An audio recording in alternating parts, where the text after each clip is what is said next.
За сайн байцгаана уу та бүхэнд өнөөдрийн мэндийг хүргэе. За үндэсний бичгээр бичиж сурахад за та бүхэн бол эхний ээлжинд бүгд өсгөө мэд байгаа байх тийм ээ. За энэ дээр нэмээд нэг зүйлийг хэлэхэд энэ дэвсгэр өсгийн тухай ойлголт бол хамгийн чухал байдаг. За яагаад дэвсгэр өсгийн тухай ойлголтыг бид баттгах ёстой вэ гэвэл за дэвсгэр өсөг гэдэг зүйл дээр тулгуурлаж Монгол бичгийн бас дүрмүүд зохиогдсон байдаг.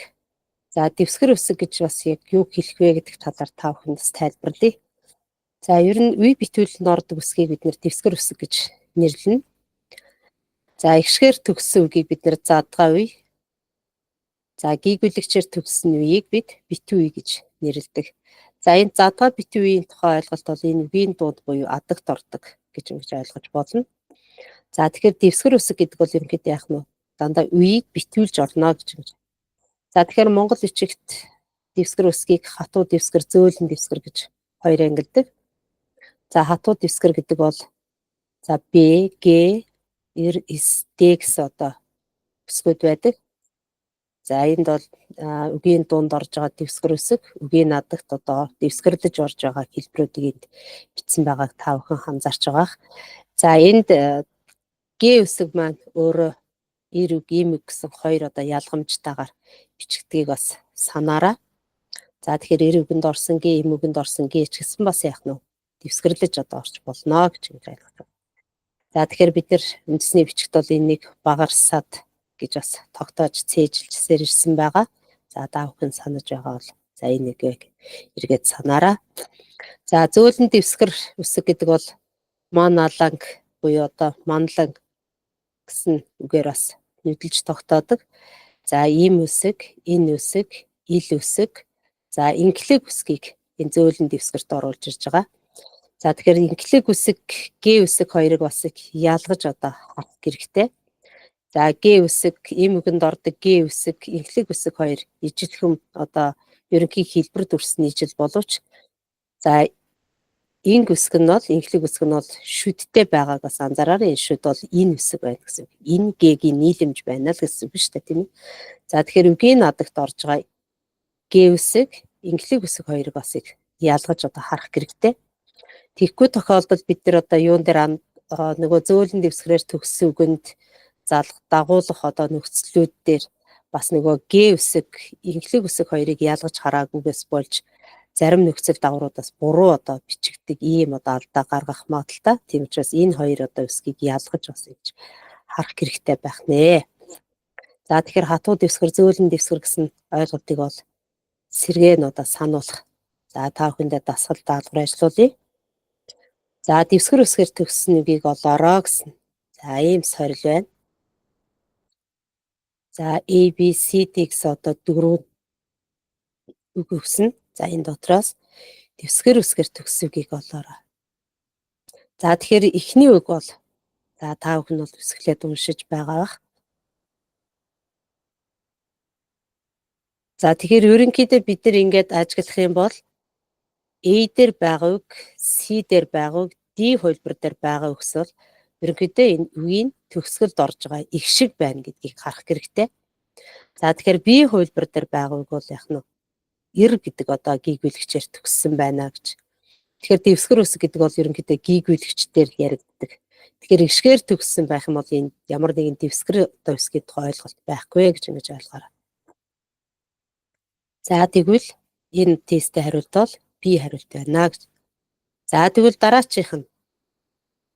За дэвсгэр өсөг төгссөн үгийг олно. За тэгэхээр B, C, D дээр байгаа үгсийг хараарай.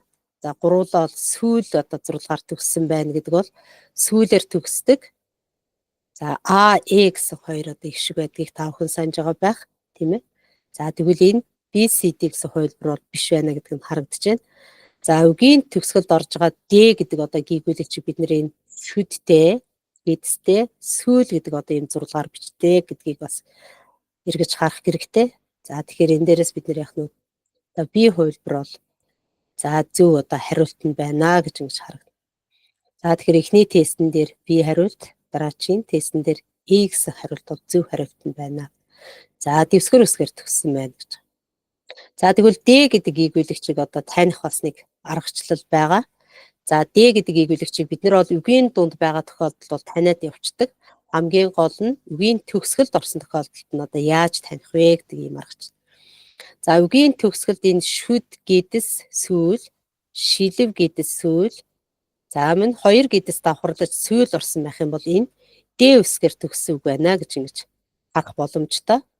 За тэгэхээр энэ И хувилбар дээр байгаа энэ дурд гэдэг үг байгаа энэ. За энэ дурд гэдэг үгийг эргээд ингээд та бүхэнд хараарай. За ингээд харах юм бол энд яг ийм одоо хэлбрээр төгссөн үг байх юм бол энэ дандаа одоо D үсгээр төгссөн байна гэж. За D үсэг маань багарсаад гэдэг үгэнд орж байгаа учраас дэвсгэрлэж орсон гэсэн үг байх нэ. За тэгвэл хатуу дэвсгэр үсгээр төгссөн үгийг олоорой гэсэн. За сорил байна. За энийг та бүхэн бас ажиглаад хараад үзээрэй. За A, B, C, D ямар одоо үгнүүд байна тийм ээ. За A гэдэг хувилбар дээр байгаа үг бол за сүүлээр төгссөн байна. За тэгтээ сүүлээр төгссөн боловч өмнө нь гэдэс байгаа юм чинь энэ их шиг байна гэсэн үг тийм ээ. Тэгэхээр Монгол бичгийн одоо нэг онцлог бол их шиг гийгүүлэгч гэсэн дараалалд одоо солилцолдоор одоо үсгийн одоо үгийн бүтэц бол байдаг. За тэгэхээр гийгүүлэгч их шиг гийгүүлэгч гэж байна гэж ингэж харах хэрэгтэй байна. За тэгэхээр энэ үгийн төгсгөлд орсон одоо энэ гийгүүлэгч бол тусалгүй бичигддэг. За тэр зарчмаараа энэ сун гэдэг үг байх нэ. За тэгвэл B хувилбар дээр байгаа үгийг уншаарай. За тэгэхээр энэ үгийн одоо төгсгөлд байгаа энэ шүд, гэдэс, сүүл гэсэн одоо энэ 3 зургийг бол саяных яг өмнөх слайдн дээр тайлбарласан. За энэ бол D гэдэг одоо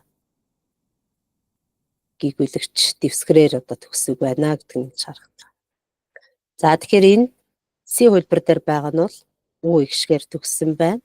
За D хувилбар дээр байгаа нь бол ил үсгээр төгссөн боловч асуулт маань хатуу дэвсгэр үсгээр төгссөгийг олоорой гэж байгаа учраас за энд B хариулт нь зөв байна гэж ингэж. За тэгвэл зөөлөн дэвсгэр үсгээр төгссөгийг олоорой гэсэн сорил байна. За тэгэхээр хатуу зөөлөн дэвсгэрээ бас хамгийн гол нь ядгаж ойлгох нь чухал байгаа. За тэгжээж одоо зарим Т алгалын нөхцлүүд энэ хатуу зөөлөн дэвсгэрээр төгссөн үгэн дээр дагуулж бичнэ гэсэн дүрм гарч ирдэг учраас энэ дээр их анхаарах шаардлагатай. За A гэдэг хувилбар дээр бол энэ И-гээр төгссөн байна. За B дээр бол ил гийгүүлэгчээр төгссөн. C дээр бол эс гэдэг гийгүүлэгчээр төгссөн. D дээр бол А гэдэг одоо гийгүүлэгчээр төгссөн байна. За тэгвэл зөөлөн дэвсгэр үсэг бол маналан тийм ээ. Мана ла инг гэсэн гийгүүлэгчийг бид нэр зөөлөн дэвсгэр гэж үзэж байгаа учраас энд B хувилбар зөв байна гэж ингэж. За тэгэхээр дэвсгэр үсгийнхаа тухай бас ерөнхийдөө ингээд ойлголттой болсон байх гэж бодож байна. За дараагийн хичээл маань энэ үтгэгшгийн тухай одоо бүтэц. За үтгэгшгийн тухай бид нар бас ерөнхийдөө бол үзнэ.